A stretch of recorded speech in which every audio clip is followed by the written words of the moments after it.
And I think that's important because as African Americans, like we can't trace ourselves back to one specific ethnic group. We trace ourselves back to many because they took people from your ethnic group, people from Igbo, from Fonte, and they mixed them all up because they didn't want the slaves to be able to communicate, so they would mix the slaves up that spoke in different dialects.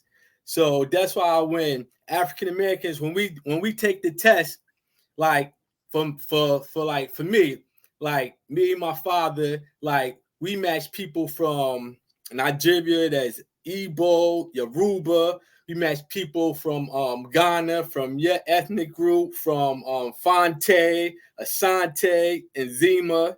And then I also had a match from Zambia and from Cameroon. Mhm.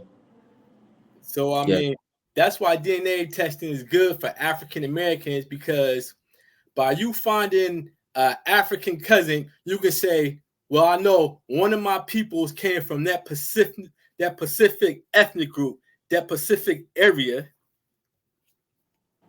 Yep. Yes. Yes. Yes. Because the tribes we have in Ghana here, we have about 46 tribes in Ghana. Okay.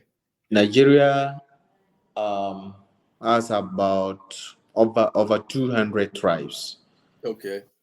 And yes, when you look into the tribes, we have the history of people from each tribes getting married to each other for a very longer period of time.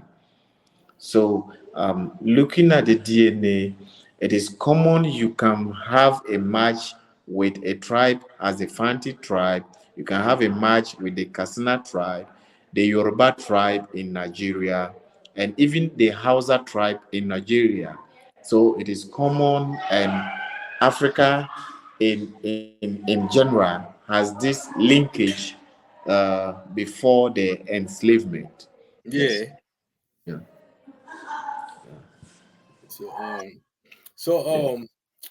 what was I about to say? So the goal is really to connect the people in the diaspora with their family in Africa to Mhm. bring that bond because like I noticed like a lot of African Americans like for some reason they're scared to do DNA tests. They think